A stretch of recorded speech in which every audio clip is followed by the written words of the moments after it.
membahas tentang materi geografi, yaitu materi urbanisasi dan juga interaksi kota. Sebelumnya, kenalin aku Siti Nurhalimah sebagai moderator dan ada 3 rekan aku yang udah bersedia menjadi narasumber. Yang pertama ada Gaisani, kedua ada Denata, dan ketiga ada Alin.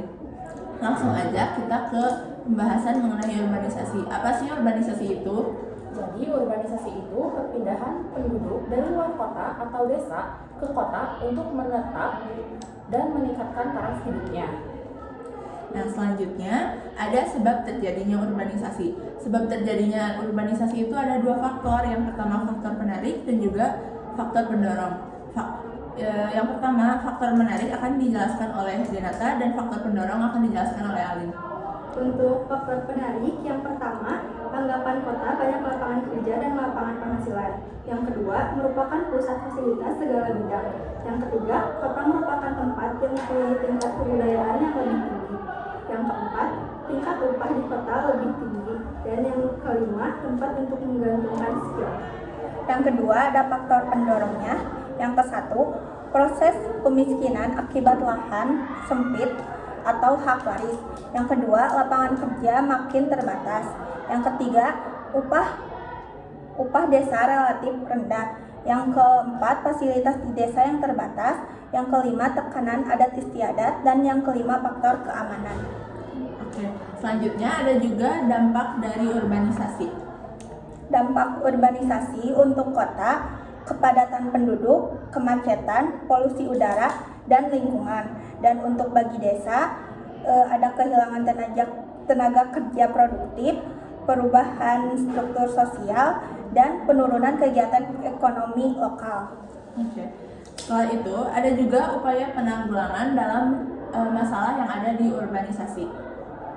Yang pertama ada mempelajari, meneliti, serta melaksanakan pengembangan wilayah di berbagai tempat, terutama di kota-kota besar, di Jawa maupun di luar Jawa. Selanjutnya ada mengembangkan industri rumah tangga atau industri kecil di berbagai desa, lalu mengatur arus migrasi penduduk dengan kegiatan administrasi dan kebijakan lainnya, melancarkan kegiatan KB, menghidupkan kegiatan di desa dengan adanya transportasi, ekonomi, dan komunikasi.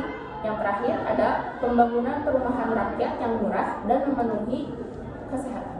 Oke, nah itu tadi pembahasan tentang urbanisasi. Selanjutnya ada pembahasan tentang interaksi kota. Apa sih interaksi kota itu? Jadi interaksi kota itu hubungan antara kota maupun kota dengan desa yang saling mempengaruhi yang dapat menimbulkan gejala. Ada juga faktor-faktornya. Faktor yang mempengaruhi interaksi kota menurut Edward Bowman ada 3. Yang pertama ada regional complementary atau wilayah yang saling melengkapi. Misalnya di desa ini ada sumber daya alam, sedangkan di kota itu ada teknologi atau ada lapangan pekerjaan. Yang kedua ada intervening opportunity atau kesempatan untuk berintervensi. Nah, di sini ada 2 pengertian, yaitu yang pertama adanya kemungkinan perantaraan yang dapat menghambat timbulnya suatu interaksi antara 2 wilayah dan dapat memenuhi kebutuhan sumber daya wilayah lain. Yang kedua, adanya sumber daya pengganti yang dibutuhkan suatu wilayah sehingga melemahkan interaksi dengan wilayah lain. Dapat dicontohkan, misalnya ada wilayah A yang memiliki sumber daya X tapi minus sumber daya Y. Kemudian ada wilayah B yang sama-sama surplus sumber daya X tapi minus sumber daya Y. Sedangkan wilayah C misalnya surplus sumber daya Y dan minus sumber daya X. Wilayah A dengan wilayah C akan melemah interaksinya karena memiliki kelebihan yang sama. Sedangkan antara wilayah A dengan wilayah B lalu wilayah C dengan wilayah B akan meningkat interaksinya karena mereka membutuhkan sumber daya Y. Lalu yang terakhir adanya kemudahan pemindahan dalam ruang spatial transfer ability, yaitu kemudahan pemindahan dalam ruang, baik pemindahan berupa benda, manusia, gagasan, atau informasi, yang dipengaruhi oleh beberapa faktor, yaitu jarak mutlak dan jarak relatif antar wilayah, biaya angkutan, kemudian ada kemudahan atau kelancaran angkutan antar wilayah. Nah, itu tadi penjelasan mengenai interaksi kota dan ada beberapa faktornya juga. Lalu sekarang ada manfaat dari interaksi kota. Untuk manfaat dari interaksi kota ini sendiri, yang pertama itu meningkatkan hubungan sosial ekonomi penduduk desa dan penduduk kota. Lalu yang kedua, menumbuhkan kesadaran masyarakat desa tentang pentingnya keterampilan bekerja dan pendidikan untuk meningkatkan taraf hidup mereka masing-masing. Lalu yang ketiga, dapat menimbulkan heterogenitas atau keanekaragaman mata pencaharian penduduk desa. Nah, itu tadi manfaat-manfaat dari interaksi kota. Ada juga beberapa aspek dari interaksi kota.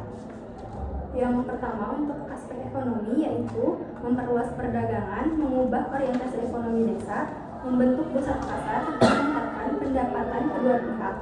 Yang kedua untuk aspek sosial, memicu mobilitas penduduk, memperlancar hubungan, menumbuhkan ketergantungan, dan memperluas wawasan masyarakat desa.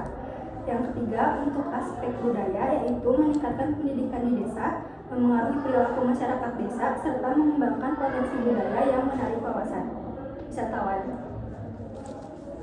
Tapi dari aspek sosial, interaksi kota lebih dapat menyebabkan perubahan nilai-nilai tradisional dan kehilangan komunitas, sehingga berdampak negatif pada hubungan sosial masyarakat.